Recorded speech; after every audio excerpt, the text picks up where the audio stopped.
Salut Thierry Farge. Thierry Farge qui s'occupe en fait de j'allais dire, la direction artistique de Rétromobile. C'est ça en fait. Oui, c'est un peu ça. Alors, c'est où? Alors, j'ai eu droit aussi à responsable des saltimbanques. Moi, ça me va très bien. Ça c'est vrai que ça c'est sur une carte de visite. Je Montreur te dis d'ours. que J'ai eu montreur d'ours aussi, marionnettiste. Ça me va, c'est parfait, c'est parfait. Alors, plus sérieusement, puisque nous sommes sur la page de Classique Expert, cher ami, je voudrais, Thierry, que tu nous en dises un petit peu plus. Tu sais, j'ai grignoté. Alors, j'ai essayé d'avoir quelques infos les semaines passées avec Jean-Sébastien Guichawa Oui. pour en savoir un petit peu plus. Et puis, je me suis dit, allez, je vais passer un petit coup de zoom à notre ami Thierry Farge qui va pouvoir m'en dire un petit peu plus sur qu'est-ce qu'on va voir à Rétromobile du Ah, 16 au 20 mars prochain. oui, oui, oui. Alors bon, c'est vrai que c'est une édition bizarre, mais dans une époque bizarre. Donc bon, voilà, il y aura sûrement des exposants, nos amis étrangers, ben voilà, ne seront sûrement pas présents. Parce que voilà, à cause de la pandémie, en plus des problèmes douaniers avec les Anglais, enfin bon, tout le monde est un peu en difficulté, mais on s'est dit, il y a beaucoup de salons qui annulent, on s'est dit de toute façon on va le faire. Voilà, c'est un peu le petit village gaulois, on y va, on le fait, ok, c'est parti. Il y a beaucoup de clubs qui viennent, beaucoup de gens, de passionnés, donc c'est dit de toute façon, pour ces gens-là, on doit pas sauter la marche, c'est bon. Alors cette année, alors il y a un peu de tout. Alors les constructeurs quand même nous suivent, comme le groupe PSA, Renault, Citroën, DS. Alors Renault, les 50 ans de la Renault 5. Eh oui. Oui, quand même, 50 ans. Nous, on les a connus neuves, on les a connus sur la route, on les a connus à la casse, et maintenant on les restaure. Et, et, J'adore. et on en a détruit quelques-unes. Oui, oui. Enfin, faut pas trop le Mais dire. Voilà. oui, oui, oui. Mais par contre, petite voiture extrêmement robuste. Je dirais dans les années 80, comme ça, c'était des voitures, les Renault 5 et les Super 5 qui ont suivi étaient très, très solides. C'était d'ailleurs des Super 5, on en voit encore sur la route. Oui, Ma absolument. maman roule encore en Super 5. Bon, elle a que 92 ans, donc ça va. Et, donc Renault, les années 80 avec le groupe PSA, donc on va avoir droit, ben, pareil, les voitures qui ont bercé un peu nos enfants, c'est tout. Ben, des Visa, des CX, des GS, ben, des deux chevaux aussi. Donc C'est bien. voilà, ça nous met un peu dans un passé, mais relativement moderne, entre guillemets. Donc voilà, il y a aussi donc, le DS maintenant qui est une marque à part. Eux, bah, juste avant les présidentielles, eh bien, nous présentent les présidentielles. Donc les Ah, voitures des présidents. vous êtes fort à propos, chers amis. Ah, mais voilà, donc il y aura les voitures, bah, bon, bien sûr, il y aura les DS de Gaulle, voilà, il y aura au moins 7 ou 8 voitures présidentielles, donc, dont celle de notre cher Emmanuel Macron, parce que voilà, il a quand même il a fait un saut, donc je crois que c'est une, je sais plus ce que c'est une C6, je crois, mais décapotable, enfin D'accord, ah transformable, oui, ah oui, ah elle oui, sera là, d'accord. voilà, Bon. elle sera là. Mais lui, non, on ne sera pas là. Bon, il peut venir s'il veut, hein, voilà, on n'est pas sectaire. Non, ben, entre amateurs. Bon. Sinon, eh bien, nos amis du Musée des Blindés nous apportent enfin ce char emblématique qu'on a demandé depuis plusieurs années, mais pour des questions techniques, des problèmes aussi de moteur et autres, à chaque fois, bon, on remettait la chose. Donc là, c'est OK. Ils nous amènent le Panther qui était le char le plus utilisé par l'armée allemande pendant la Seconde Guerre mondiale. Et c'est un des rares qui est fonctionnant. Donc, D'accord. avis aux amateurs, Ah, le alors, mardi, le dernier jour de montage, le mardi à 6 heures du matin, on le rentre dans le hall au moteur.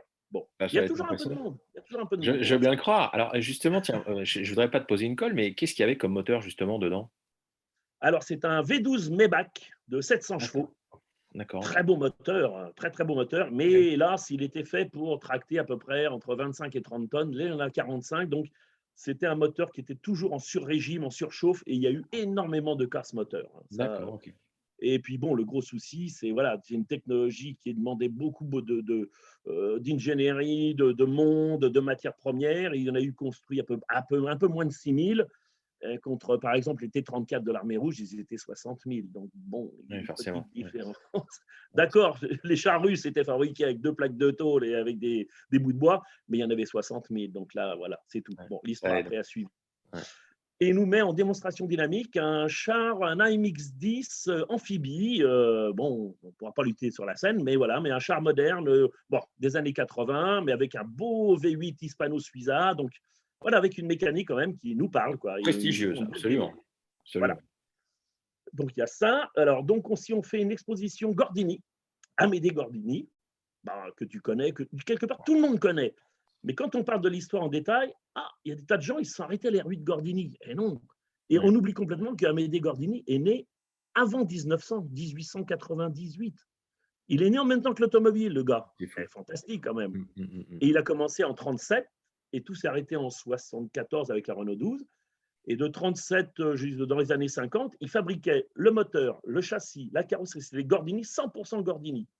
Et quand il a commencé en 37 au Mans, avec une Simca 5 Oui, préparée, course, voilà, c'est ce que j'allais te voilà, dire. Il a commencé sur une Simca 5, il a fait beaucoup de ouais. choses à partir de la Simca, bien sûr.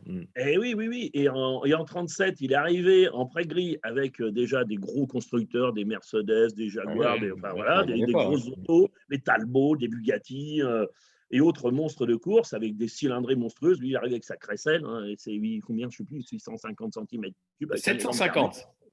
C'est 750, voilà, Ouais. donc la bête. Un piston de Talbot, lui.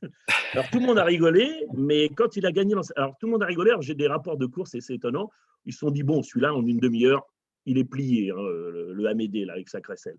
Eh ben non, une demi-heure après, il roulait toujours, une demi-heure, 2 heures après, 5 heures après, toute la journée, la nuit tombante, hein, toute la nuit, il le croisait encore, le jour, il a fini dans sa catégorie. Et là, ils se sont dit, je crois que ce gars-là, l'année prochaine, il est revenu après une autre voiture, il a commencé à les bananer, et après, il les a bananés pendant quelques années. Joyeusement, absolument. Et c'est pour ça qu'il l'appelait le sorcier. Il dit, comment un type, avec si peu de moyens, mais comment il arrivait à accrocher les grands constructeurs au Mans? Voilà, le sorcier. Donc voilà, donc une belle rétrospective, avec bien sûr, on fait ça avec le musée de Mulhouse, qui nous apporte 6 Gordini historiques, qui Ah sont oui, des monuments historiques, un classé monument historique, donc ça. Et puis après, on a bien sûr une Dauphine Gordini, une R8 Gordini et une R12 Gordini. Voilà. Et avec donc le musée de Mulhouse, il y a le club, un club qui est dirigé par monsieur Philippe Presti. C'est le club Bleu 418. Je crois que c'est la référence du bleu Gordini d'ailleurs. d'accord. Et lui, il nous apporte 11 vitrines, que des objets de pilotes qui ont couru avec des R8 et R12. Lui, c'est la partie plutôt moderne de Gordini. Alors, lui sera là, il va inviter des pilotes et tout, il va Oui, faire parce qu'il une y a encore super beaucoup de ambiance. pilotes, et puis en plus, il y a beaucoup de pilotes Voilà. qu'on connaît qui ont débuté par les R8 Oui. Gordini, par la coupe. Donc, c'est une école, c'est une école. Donc, casque, photo, tachymètre, beaucoup d'objets.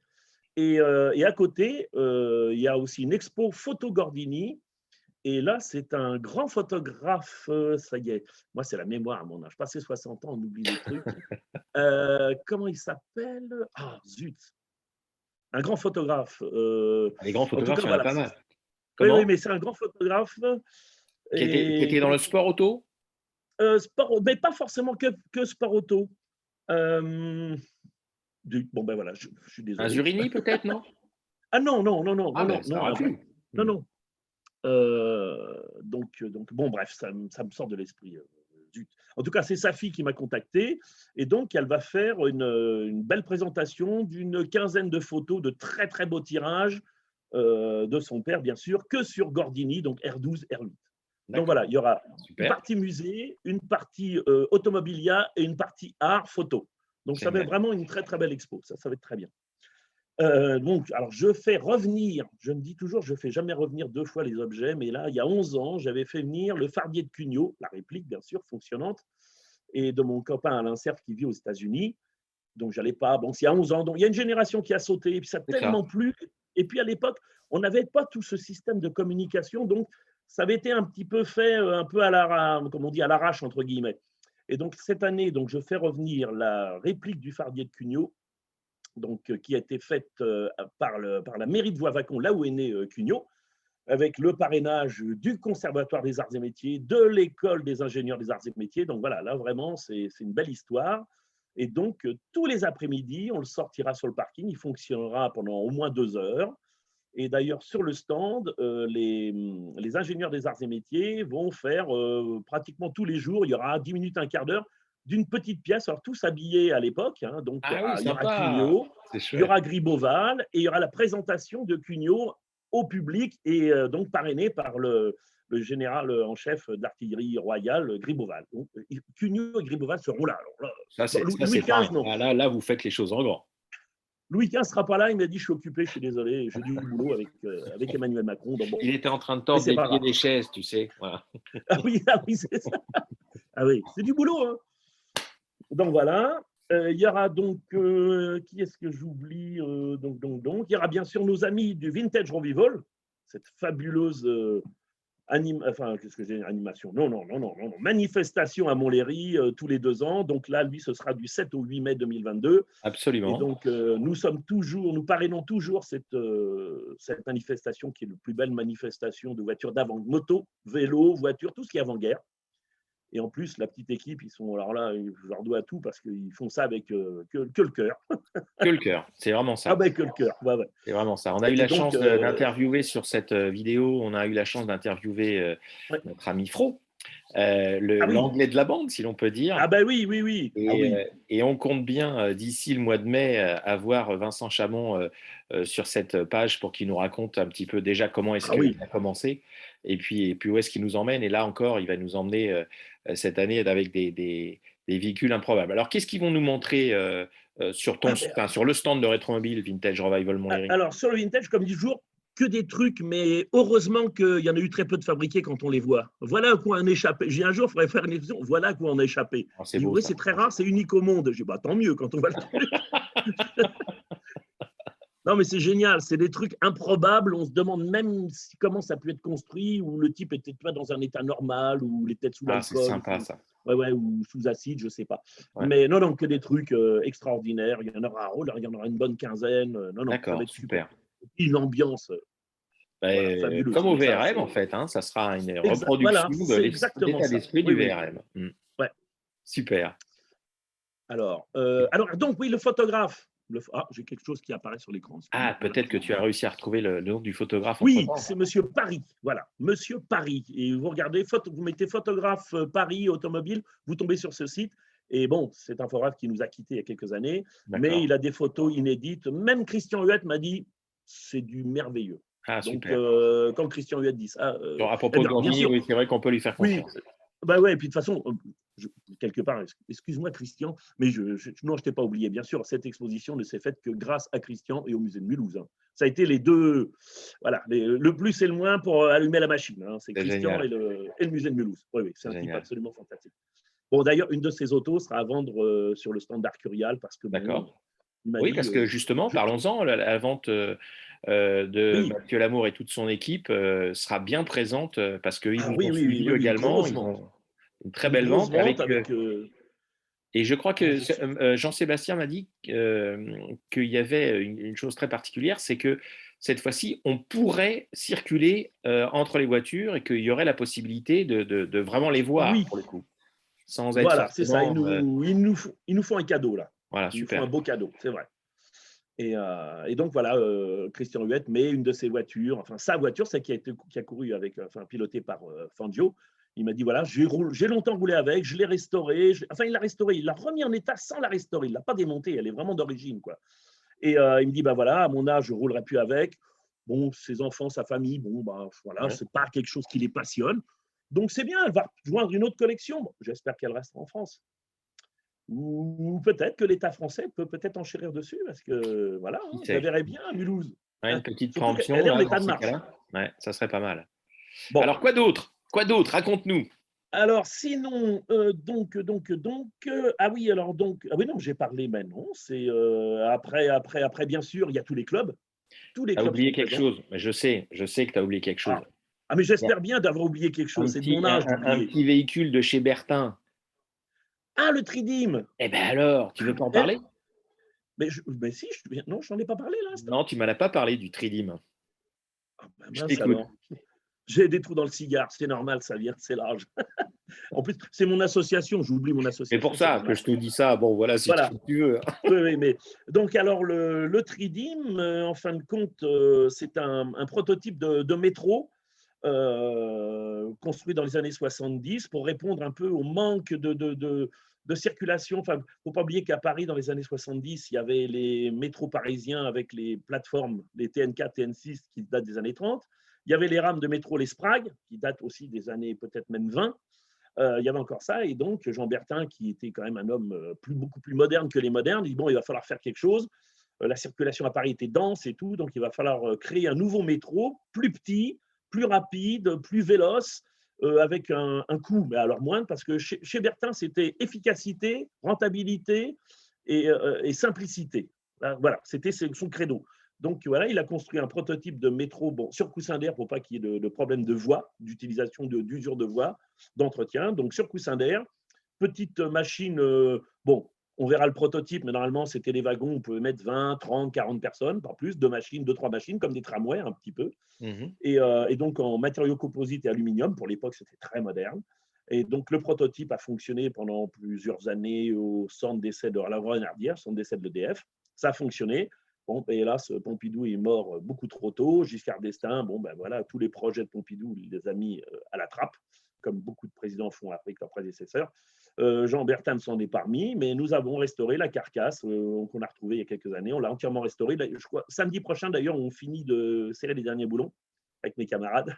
Et on le fera fonctionner sur une voie de 15-20 mètres de long. Et donc, sur coussin d'air, les gens seront invités à faire un petit tour en aérotrain, quelque part. Extraordinaire. Ça, c'est vraiment un truc fabuleux. Ça aurait été vraiment Ouais, dommage qu'on s'en prive. ouais, puis Bon, c'est vraiment, quand on voit le petit engin, c'est une icône années 70, avec des formes pas possibles, des logos, l'intérieur orange vif. Enfin bon, top, top, génial. comme génial, quoi. Bon, bah, Ouais. écoute, Thierry, tu nous as vraiment donné envie. On a hâte. On rappelle que c'est du 16 au 20 mars 2022, Oui, qu'il pleuve, qu'il vente, qu'il neige, ça aura lieu. nous serons Euh, là. voilà. Vous avez un site internet pour acheter les billets? Comment ça se passe? Oui, c'est Rétromobile, vous tapez rétromobile.fr, tout simplement. On fait dans le simple, toujours, Voilà. dans le simple.